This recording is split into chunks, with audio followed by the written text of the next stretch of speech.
Anna, what the heck did you do? I didn't do anything. Just might have encouraged. The heck did I do? Oh, it might be the fact that my entire life everybody's always told me that, Chad, you need to buy a truck, buy a truck, buy a truck. So I bought a truck, and it's a little one, about the size of a Ford Ranger. Yeah, it's not that big. It's I think it said it's something like an 800 series Dodge, so it's not that big. We've been out here working on getting everything so it doesn't squeak anymore. Air brakes, 10-speed, I believe, high and low range. She's really not in that bad a shape rust-wise. She's nice and solid. A little bit of diamond pattern seat upholstery will solve that. Big air horn on top. Of course, having air brakes.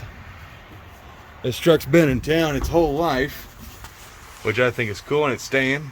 Actually, it's staying on this property because this is probably where we're moving.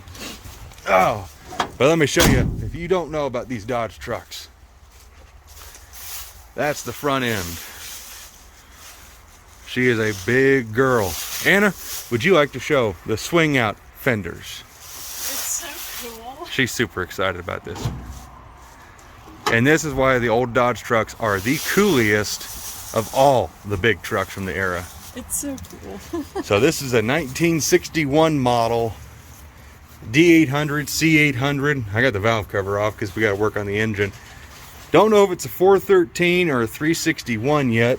I need to measure in the push rods. It says 413, but why are there two push rods now? Because you got one from both sides. Oh, okay. Well, that's good to know. But there's no ID pad where it would be on a 413, unless I just don't know my Chryslers like I think I do, because I've been messing with my whole life.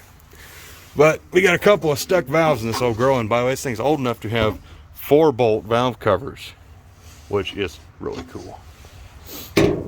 But it's a cold weather industrial block with the big truck heads on it, air compressor, of course, little itty bitty baby BBD carburetor. We got rotator cups on each of the valves, which I learned about with the Barracuda. Massive oil pump setup on it. Of course, goes with the truck territory. Go over to this side. And this is part of what we've been working on, is getting all this stuff lubed up. Yeah, so we got a handful of stuck valves on this side. Some of the push rods got pretty bent up because they didn't want to move. I foresee heads coming off. I'd rather not, but they'll probably wind up coming off. But big old truck distributor on there. Like I said, just the cutest little carburetor you ever seen. It's so tiny. It is teeny weeny. Yeah. So, and you want to slide that valve cover back on there? Oh, well, just take the valve cover off. Let's show them the hood. Here, you do this part. So tell me you can't work on your truck when you got this kind of room. Go over there and just show through the engine bay. It's like straight through. Hi. Yeah, I mean, Dodge really knew what they were doing when they built these trucks. Now we can close the hood. Clearly, you cannot be a short person. No, I won't be able to do it. You can't work on the truck. I could probably get in through there. We'll crawl through. Well, I'm not going to right now. We'll crawl through. It's all nasty and stuff. That was just the most girliest thing you've ever said. But the plan with this truck, if you guys are curious, which has air brakes, Dad's gonna be working on that. We're gonna get all the air system, make sure it's gonna work. I'm gonna focus on the engine. Dad will do wiring. You know, the typical. I do engine stuff, Dad does wiring and everything else I don't want to do. This truck was red, then yellow, and then This green gold color. Yeah, this color. Which my friend Rob at Jegs has named this thing the Suede Grenade. Why, I have no idea. Anna, shut that fender. How many times do you got to say, shut the fender? Oh, it's stuck. There is the Suede Grenade. And Anna has a size comparison. She's 5'2". 5'3". Yeah, she's tiny. But the idea is that this is a hydraulic dump bed. It was a grain hauler, I imagine, around here in Kansas. So just imagine, how do you even get this thing in frame? So imagine all that gone. And from there, wedge all the way out the back. Homemade. I actually got a Photoshop photo I'll throw right here. And you'll see my dream. Yeah, the grain bed is cool, but it's rotten underneath. And we don't need this kind of thing. We need a ramp truck. And you don't get any freaking cooler than one of these big Dodge trucks.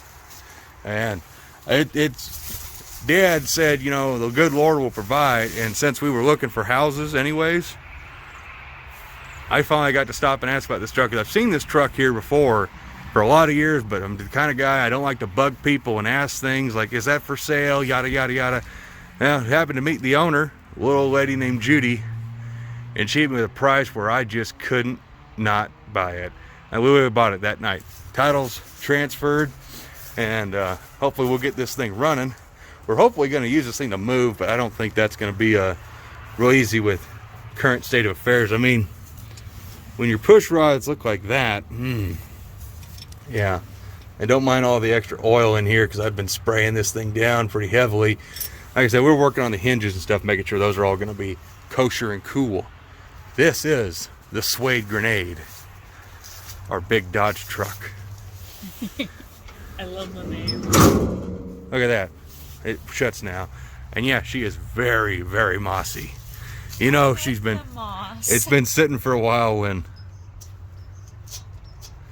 So the old boy who was here, I think his name was Charlie, said this truck has been on this property for a very long time, and it was used to sit out back in the field, and it was sunk into the ground. In fact, you can actually see the mud line on that tire, how far up it was. So this is definitely a true legit rescue running deal, because she sat for probably a better part of 20 years. And we're gonna definitely get this old girl back into circulation.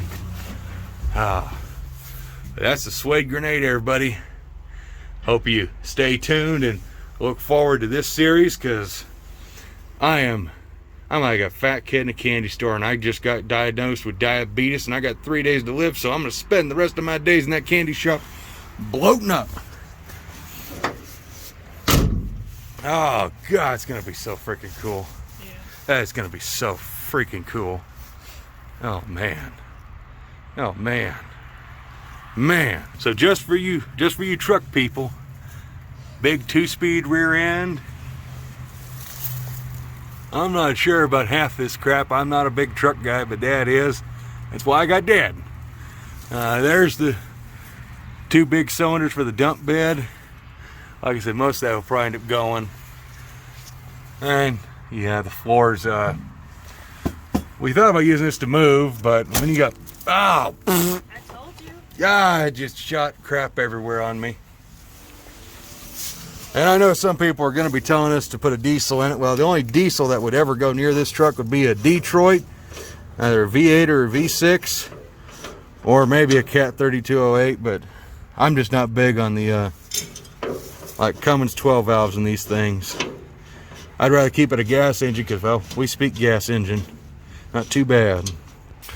Yeah, I hope you guys enjoy this series, because it's going to be a long, fun one. And I'm hoping to have this thing, I know it's a obnoxious goal, but to have this thing ready to rock for Mopar's Invade Mocan at the end of April. Regardless, we'll probably be taking this one to No Name Nationals 23, because yeah, if you're gonna flex on everybody, you might as well flex as hard as you can with that tiny little peepee, and that's the plan. So hope you guys stay tuned. Hope you enjoy the series, because I know I will, for the most part. Says you, Anna. I think it's really cool. And we would insert Dad here, but yeah, he didn't come out today. So that's the Suede Grenade, folks. 1961 D or C800. Actually, it's a C850 according to the VIN, but yeah, there it is.